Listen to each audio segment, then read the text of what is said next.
Welcome back to Daybreak on Trust TV. Well, we're getting ready to start looking at the front pages of the papers to see what we have this morning, and we're going to start with the Daily Trust newspaper.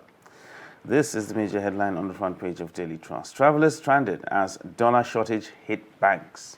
And have riders here. I can't access Forex to attend to my health abroad, says a patient. Fake applications are a nightmare, says banks. And we're tackling the menace, says the CBN.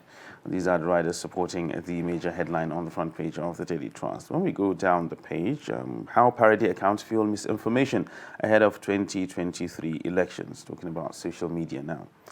Buhari, no single country can contain insecurity. Details of that story can be found on page 4. And how vigilantes beat Quranic teacher to death in Kano. That's on page 21. Lalong tipped as Tinubu's campaign DG on page 31 of the Daily Trust. Right below the masthead, 52 vehicle assembly plants shut down. 1 billion naira investment in jeopardy. Federal government to take health insurance contributions from HMO's custody. And talking about politics, APC, Sokoto governorship, APC inches towards victory as defection tsunami rocks PDP. Now, these are the major headlines on the front page of the Daily Trust newspaper this morning. And I think we'll get perspective on this before we go to other papers. To give perspective to the news, to the headlines this morning, we have in the studio the Director of News, Voice of Nigeria, Mr. Ben Sheman. Mr. Ben, you're welcome. Thank you very much. Always a great pleasure. Thank you.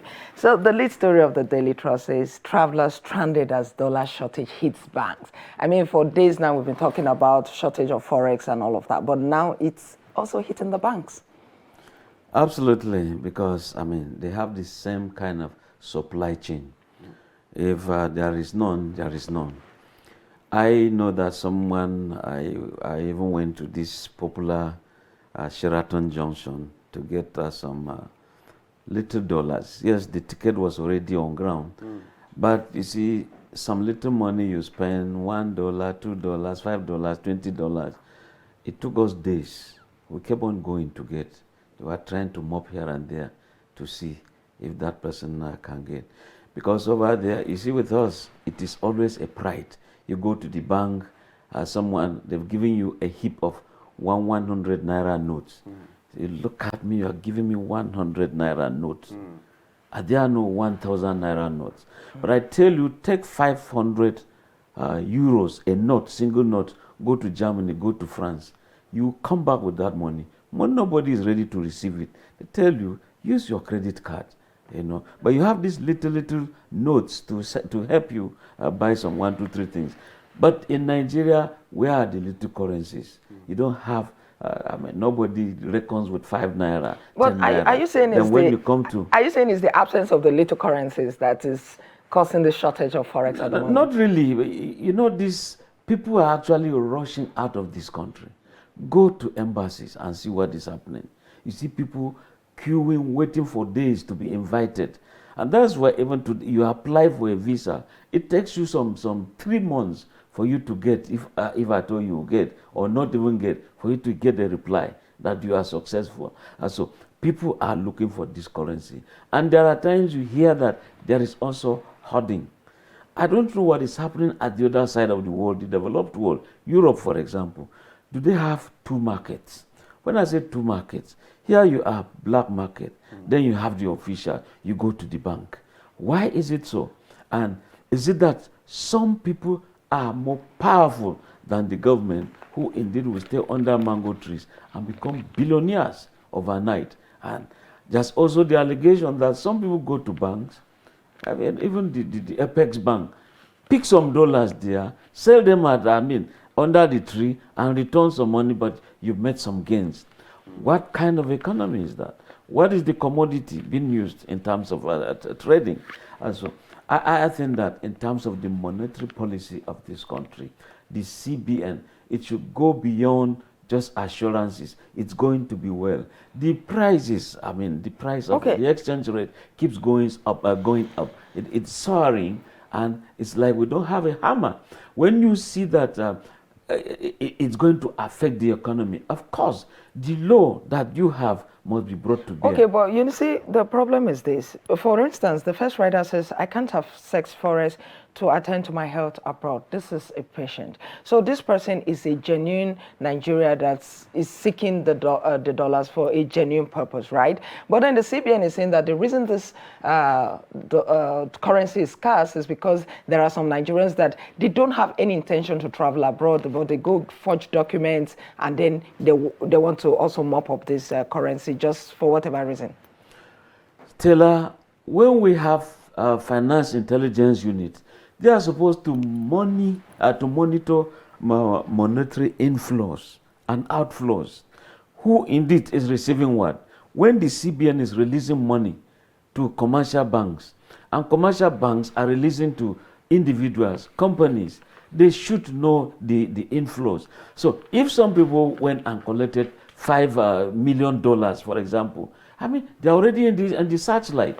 You're supposed to know where this money is going to, because today we're talking of e-economy. You do transactions via the administration, so to speak. So if somebody has taken money and you don't see that there's no dispensing of this money, it means there is a heap of money kept somewhere. It's for you to call this person's attention. The law allows so. But when we sit down and read the book of Lamentation, oh, it is this, we're just going to give the people explanation, when some people will now create this artificial scarcity and make smile to the bank. This is what some proverbial saying will say, fishing in troubled waters. When the economy is bad, some people caused it. Those same people who caused it are smiling to the banks. And of course, we're saying that some people can withdraw and keep. It shouldn't be.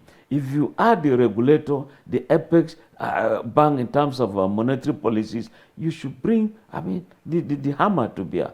If you have to use security agencies, so be it. And like I said, the Financial Intelligence Unit with the Economic and Financial Crimes Commission, they all are there to assist the government, to assist Nigerians. And look at you, like you said, this patient is supposed to go to hospital abroad.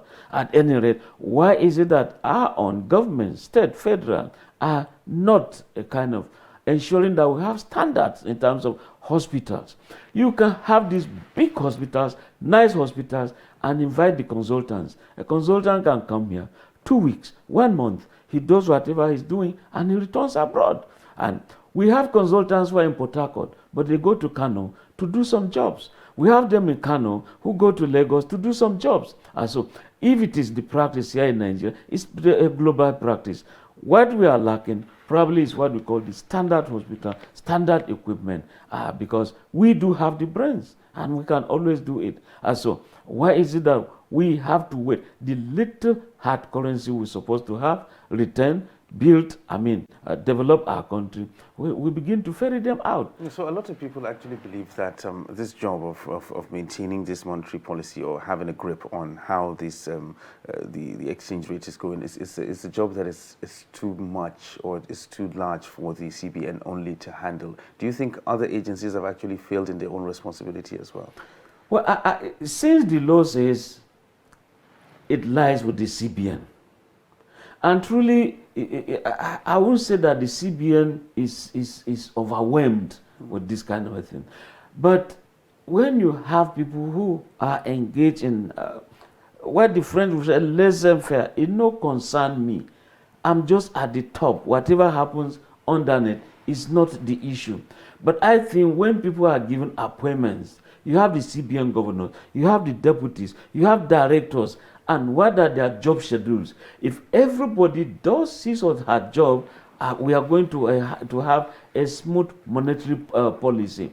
I think the law is there for us to just follow. But when some people refuse to do their jobs, let's borrow NNPC, for example. We have experts in that area, but tell me the refinery that is working. And they receive bogus pays. And you go to CBN, look at their salaries, so enhanced. And now we have Nigerian teachers who indeed are receiving nothing that can take them home. Yet we go to the same market It shouldn't be. I don't think that the issue is that of CBN being overwhelmed.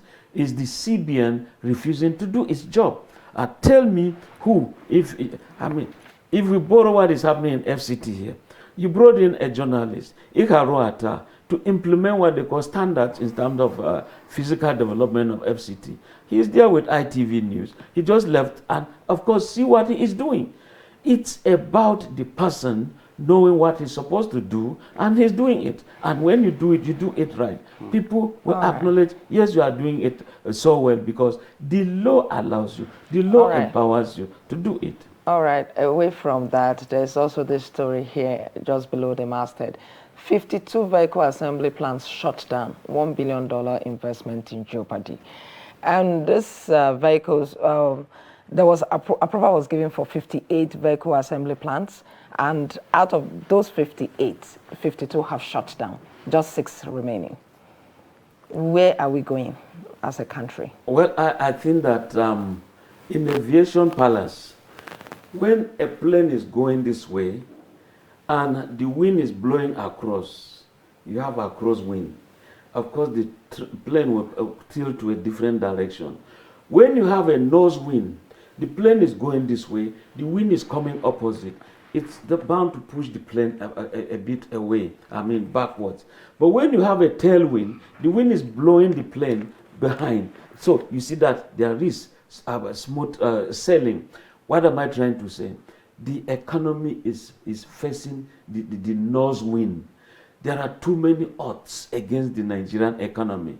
And of course, the aviation sector, the automobile sector cannot be different. That's the thing. Stella, we're talking about the dollar. We're talking about the shutdown of the plants. Yes, you just mentioned the aviation sector and all of that. So where do we go from here as a country? What can be done at this point? We can keep talking about all the problems for all we want, but at this point, I think that what we should be looking at is the solution, right? Absolutely, the solution. But tell me the sector that will work without a stable electricity supply. Look at our population and look at how many megawatts that we ought to have. So you can't have an automobile company without having a constant 24-hour supply of electricity. You can't have that without a stable currency, the dollar, the pound, the yen, whatever you call it, that is the means of transacting business. You can't have that without having, what do you call a single one-stop kind of a business where you go sign some documents in immigration, you go to Ministry of Investment, you go to CBN, you go to other banks and all that stuff. Let us have a single-stop shop kind of a thing. You can't have a nice economy where indeed officers are appointed based on what we call political patronage. Let us have the experts to do the job. You can have a nice industry where indeed you're talking of double taxation. Double taxation, federal government is taxing you, state government taxing you, local governments are taxing you. You just find some individuals coming to say, this area is ours. Omonules in the Yoruba palace or those around who feel that this land belongs to our ancestors, so we have a say in it. You can't operate a business in that way. You can't have this smooth operation when indeed the government does not checkmate itself in terms of discipline, financial discipline. Some bribes here and there. If you give us this file will be signed. If you give us this, we can't compete very well. And when you look at the cost of production, therefore, when you put that together, you cannot be selling your cars. They can't compete with those you are importing. And that's why today, you see Peugeot automobile. Why did they pull up? We used to have Steyr. Where are they? We used to have Mercedes-Benz. Where are they? And now, when government feels, let us go back to those days, the way it used to be. Of course, what about security or insecurity? All of these things, when you put them together, you see that there are things that are against the automobile industry. Well, that's quite interesting. Then I think now it's time for us to move to the leadership newspaper to take a look at what we have on the front page. The major headline there is on insecurity. It says, siege on Abuja, military police scale up operations against terrorists. That is the major headline on the front page of the leadership newspaper. And it has riders here to say, Army expands activities to neighboring states. Nigeria Air Force engages Tucano jets. IGP deploys additional policemen in FCT, and PMB begs international community for help, orders service chiefs to end this madness. And another batch of 5 kidnapped Kaduna train passengers freed. These are the riders supporting the major headline on the front page of the leadership newspaper. And another one, talking about the ASU strike now. 2 weeks after PMB's intervention, FG ASU failed to resolve impasse. And that is on the front page of leadership. 2023, what Nigerian children want. And that is a story on the back page. I pity Nigeria's next president, says Sheikh Gumi. If you want to find that, you look at the page 6 of the leadership. 233 local governments in 32 states prone to flooding, says warns NEMA. That is coming with the rainy season now. Pension fund assets rise by 843 billion naira in the first half of 2022. And right at the top of the front page there, Commonwealth Games, Nigeria wins gold, bronze in discus, silver in weightlifting. And finally, it's Deborah, I will implement committee's report, says Tambwal. Now, these are the major headlines on the front page of the leadership newspaper this morning. All right, now let's also take a look at the Punch newspaper before we get perspectives. The Punch has a lead story that says terror attack. NRC suspends Kanu, Lagos, Kaduna, Ajaokuta train services. There's a rider there that says gunmen shoot at passenger cars, buses at Ajaokuta. 6 vigilantes feared killed. Travelers panic. The second rider says corporation stops Lagos Kanu route to avoid attacks in Mina, Kaduna. Tightens security. All right, below that, below the pictorial, there's a story there that says, Osun APC members protest, demand chairman sack. Ondo hospitals rations fuel, patient dies during surgery. 21 killed in Lagos Cross River crashes. Road safety blames fog. Then there's another story here. UK licenses 266 Nigerian doctors in 2 months. NDLA dismantles Lagos Anambra drug labs, arrests barons. Okay, right above the masthead, we have impeachment. Soyinka backs lawmakers against Buhari. Then there's also this story that says kerosene hits 800 naira per liter. Nigerians face hard times. Tinubu's government will be fair to all. This is coming from the vice presidential candidate, Shetima. All right, Mr. Sherman. There's a story here that says, a sad one, Ondo hospital rations fuel. Patient dies during surgery. Very pathetic, right? Such avoidable. It's avoidable, honestly. If our refineries were to work, I mean, before we go to the refineries working, just a moment. Before we go to the refineries working, should you, even if you're rationing fuel, should that happen during a surgery? Madam, there's this thing some people call corruption. When people see money, it is in fact, it is their main God in heaven. It doesn't matter to them if 20 will die, if 30 will die. In as much as they can just supply little fuel and take the money away.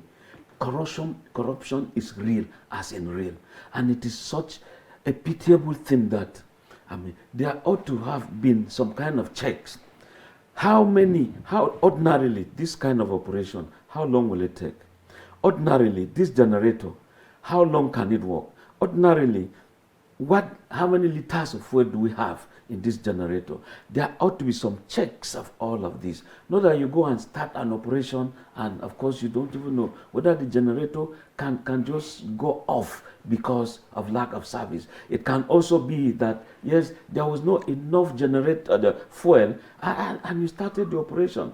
Probably, if there was any negligence, it should be looked at seriously. It shouldn't just be that when you have this kind of, I mean, it's like a pilot, you're taking off when you are not sure of how the volume of jet A1 that is in the plane. You take off only to realize mid-air that you can't reach the next airport. It shouldn't be. There has to be what you call some checks to ensure that, yes, you can reach your destination. It shouldn't just be. No. And in the midst of all of this politicking, APC will be fair to all. When indeed we should be talking of this insecurity. What do we do to resolve this insecurity? Not to just come in, be fair to us. Yes, you can be fair to us. We want security tackled. What are the issues that political parties should be looking at? Well, it's a good thing you mentioned security. On the lead story for the leadership said siege on Abuja, military police scale up operations against terrorists. I'm interested in the rider here that says PMB begs international community for help, orders service chiefs to end this madness. Some persons will say the president has given a lot of orders and directives on this issue. Are these directives not being obeyed, or what's going on? Well, the way we are in Nigeria, what are the borders looking like? When we say we have how many thousands of entry points, illegal ones, when we're talking of these short arms, proliferation of light weapons and shotguns, they all are over the place. There has to be mopping of many of these things. When we're talking of people saying we collected ransoms and buying more arms to defend ourselves in the bushes, so I think that time has come. This thing we're calling what do you call it? Community policing. Let every community also have their own arms. Honestly, we can. Every community should have their arms, or a particular group, or what do you mean I mean, exactly? when you say a community having its own, if in a community of 1,000 people, and you're able to have some 30 people, well-trained, the police are there, they work together, I think that will reach somewhere. A situation where those who are not supposed to have controlled items like AK-47 or all sorts of military weapon, it shouldn't be. I think that those who indeed are the innocent ones should also be able to protect themselves. So when you say the military has scaled up operation, Buhari is crying, look, let the international community assist this country. Yes, it's supposed to be so. But how, what kind of pressure can AU bring to bear to ensure that countries that manufacture these guns are actually being brought to, being checked? What about importation?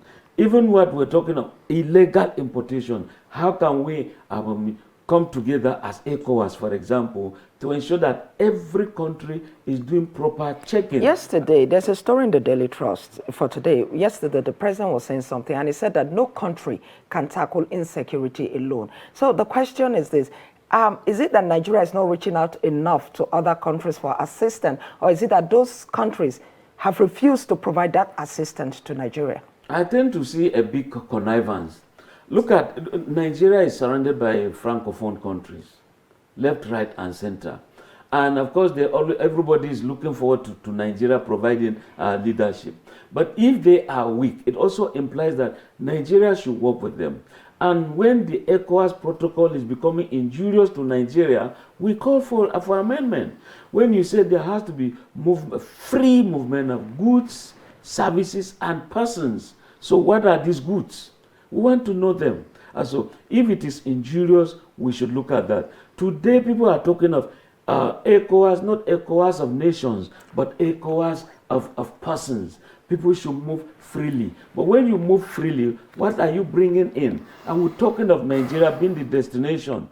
When you see so much rice being imported by Benin Republic, more than that they can consume, they know the market is Nigeria. When you see so much prohibited items being imported to various countries, neighboring countries, the destination is always Nigeria, because we have this test for and preparation for what you call imported goods. So we should look at that. And on a very sad personal note, my village, my town did not sleep very well last night. I'm talking of Manchok in southern Kaduna. People went there, terrorists went there, they killed, they kidnapped. I'm talking of how many hours ago. So we are not even sure of how many people have been killed. It's now that the facts will be brought to bear. So we need more of these security operatives deployed here and there. And if, for God's sake, the number is little, there are quite a lot of retired people who are ready to join in this fight, because they need to protect themselves, they need to protect community, they need to protect this country. So I think I should, it does not matter my voice, I am calling honestly that President Buhari, the Security Council should look at it seriously, that officers and men who have retired and are willing, ready, able to join forces with the serving personnel, they should be recalled and deployed to ensure that this is brought to a total control. It is unacceptable that every day you wake up, all you hear is bad news. And politicians are busy campaigning. No, so is the Director General of Campaign Organization of so candidate. So we are going to be fair to this. Let us first of all tackle insecurity, so that if you give us a blueprint as to how you're going to tackle insecurity, I mean, you become the darling of voters, but not attacking individuals. You have so while your children are not controllable. It is just not it. Let us see what Nigeria will look like in the future when you come on board. Well, let's hope to get that, and of course, let's hope the appeal that you made actually falls on the right ears. Let's take another newspaper now. Let's look at the This Day newspaper this morning, and it carries this major headline on the front page. It's just like just what you've been complaining about.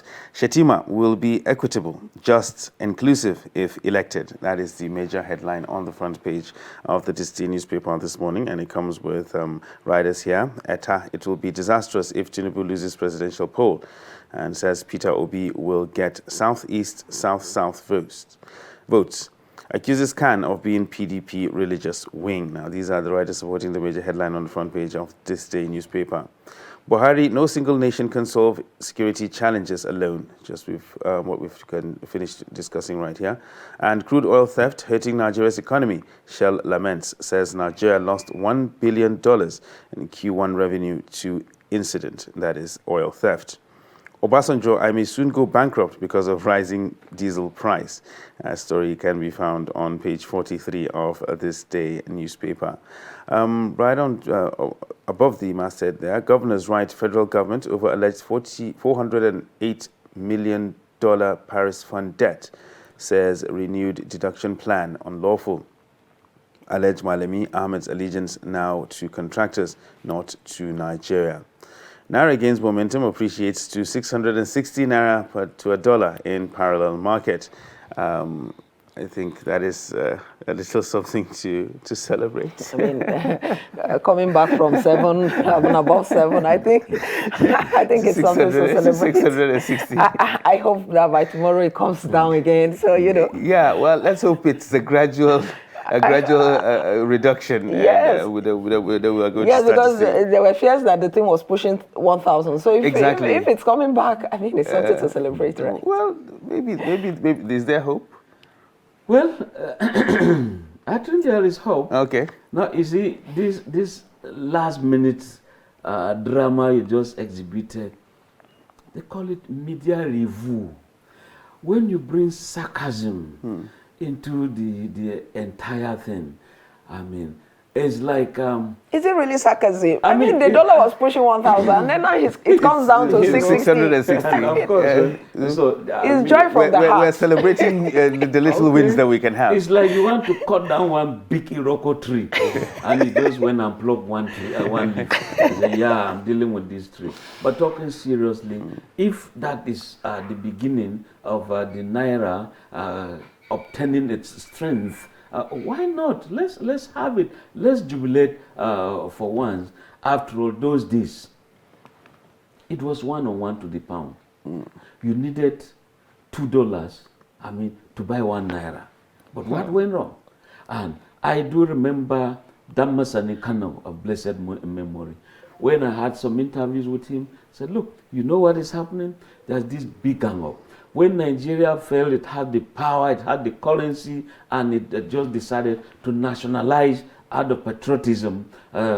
British Petroleum became African Petroleum. So many of that things that were nationalized. The guy said, look, we are going to cripple that economy. We're going to clamp down on you. We're going to clip your flying wings. And of course, this is what is happening. All right. And look at when Zimbabwe was also coming on so hot. And we had an agreement whereby land was going to be transferred back to Zimbabweans. But what did they do?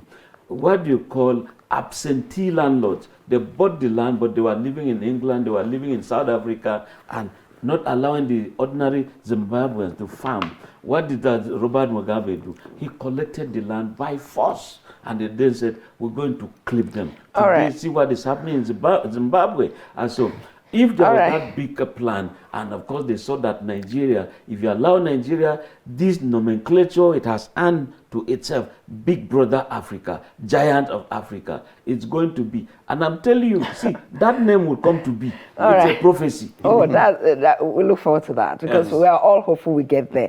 All right, there's a story on the Disney that says from the former president of Obasanjo. He says, I may soon go bankrupt because of rising diesel price. I mean, this is the former president complaining of rising cost of diesel. What does that say? Because, I mean, what's the hope of the average common man down there? Yes, the rich also cry. If you watch that series of those days, if the former president, who indeed ordinarily, you will know he has issues, now he has come out crying. So if a general is saying, I'm helpless, then what becomes of the private soldier, so to speak? And that is why if you also check, the same price of kerosene has gone this 800 per liter. And that is meant for the very poor down there. And that is why felling of trees, people are cutting down trees, turning them into charcoal. That also tells you something about the environment. Why is it that virtually everything is becoming such a terrible thing in Nigeria? So if the president is shouting this way, there has to be this National Council of State meeting where there are also stakeholders, all former heads of state, all presidents of Supreme Court, Chief Justices of Nigeria. They all are there.